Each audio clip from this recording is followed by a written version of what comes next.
Good morning aspirants, welcome to my new blog. তো উঠে পড়েছি সকাল 5টায়। আজকে টু ডু লিস্টটা আমি গত রাত্রেই করে রেখেছিলাম। আর প্রথমে পড়ছি one word substitution, letter H এবং আই। তোমরা আমাকে অনেকেই জিজ্ঞাসা করেছো যে ইংরেজির জন্য আমি কোন বইটা ফলো করছি। তো আমি ইংরেজি ভোকাবের জন্য এই বইটাকে ফলো করছি।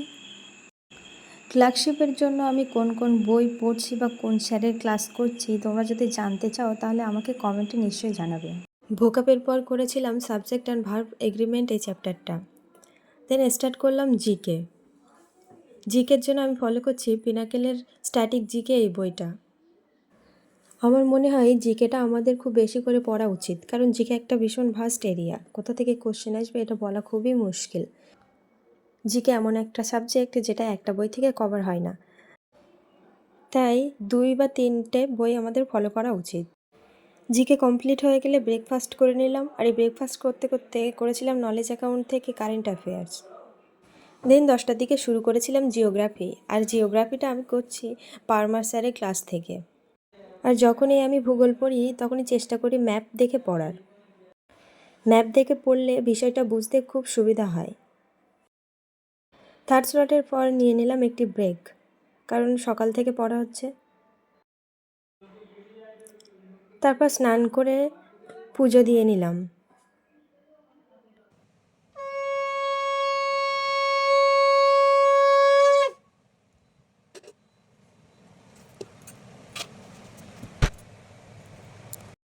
দেন ফোর্থ স্লটে রেখেছিলাম ম্যাথ।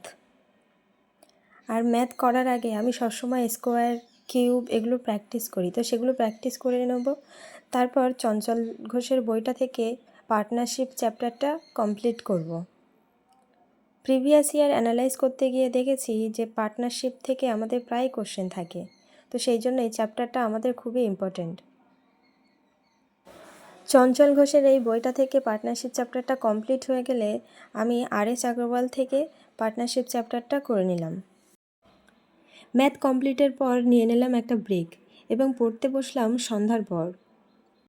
আর এখন করব পিওয়াইকিউ কোশ্চেন্স। এর জন্য আমি ক্র্যাক থেকে 2015 সালের যে কোশ্চেন পেপার এসেছিলো সেটা প্র্যাকটিস করে নিলাম।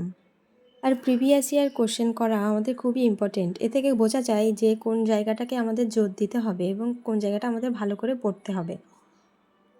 আর এর থেকে বোঝা যায় যে কোন কোন চ্যাপ্টার থেকে আমাদের বেশি কোশ্চেন আসছে, আর সেই সব চ্যাপ্টারগুলো আমাদের জোর দিয়ে পড়তে হবে।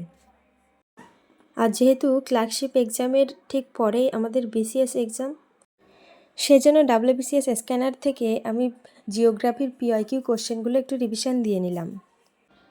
তো এভাবেই আমি আজকে আমার টার্গেটটা কমপ্লিট করলাম। আর দেখা হবে অন্য ভিডিওতে। আর ভিডিওটা যদি একটু হেল্পফুল মনে হয় তাহলে চ্যানেলটাকে সাবস্ক্রাইব আর শেয়ার করতে ভুলবেন না।